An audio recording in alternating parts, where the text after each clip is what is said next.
Stands for freedom. Stands for all the men and women that died to give us that freedom. I love them and thank them for doing that for us. But it's just what the American flag stands for. I love my country.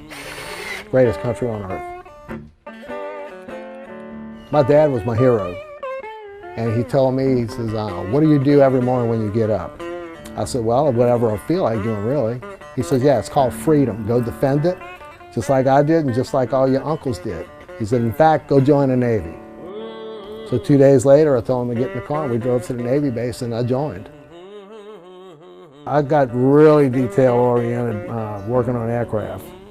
And when you look at that pilot sitting in a cockpit, you know, something could happen to him and it might be your fault. You better not ever make a mistake. You better be very detail-oriented. And around here, my wife said, you know, if I walk past a picture and it's off a little bit, I got to straighten it. And it drives my wife crazy. I saw it on YouTube, somebody making American flags, and me, I'm an American flag junkie. I saw how they were made, and I said, well, I like doing things with my hands. I work at a furniture store, and we get a lot of our products on pallets, and I just break them down and use the wood. First thing I want to do is make sure I cut the board straight. That's really important. Each board's different. There's none of them alike. They're not straight. You have to square them off. You have to cut the stripes to the T.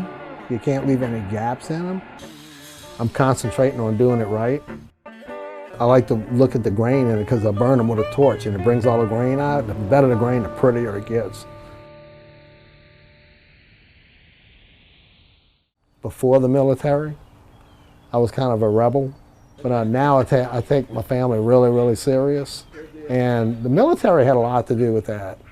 I just started taking things more serious. Things that I have to take serious, yeah, instead of just pushing them aside, I take everything serious now. I give it more thought.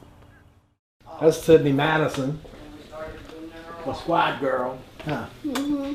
Yeah, it's the girl. One of our relatives took in a child as a foster child, and they had her for about 1.5 years. And during that time, she was diagnosed with spinal muscular atrophy, which is a life-threatening illness. Your muscles break down over time. And it was just a lot for them to deal with. They had 2 small children of their own. Then all of a sudden, she had 10 doctors, and they just couldn't keep up with it.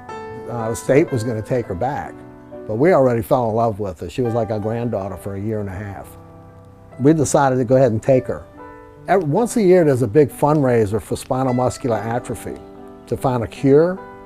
They already have the treatment, but they have to find a cure. When I found out I could do something to help, yeah, I jumped all over that. I said, man, I never thought about that before. This is perfect. You know, they have a silent auction, and they keep the money to try to find a cure for them. And last year I donated a small one. This year I'm donating a big one. Yeah, that's great. It does my heart good.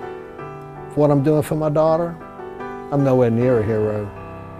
The only heroes they have are the guys that went to defend our country and didn't come back. I consider them heroes. Me, I'm not a hero. I'm just doing something for a child that I think God wants me to do it. And I'm glad he picked me, really, because she's a great little girl. I love you, Pumpkin. That's what I tell her all the time. I love you, Pumpkin.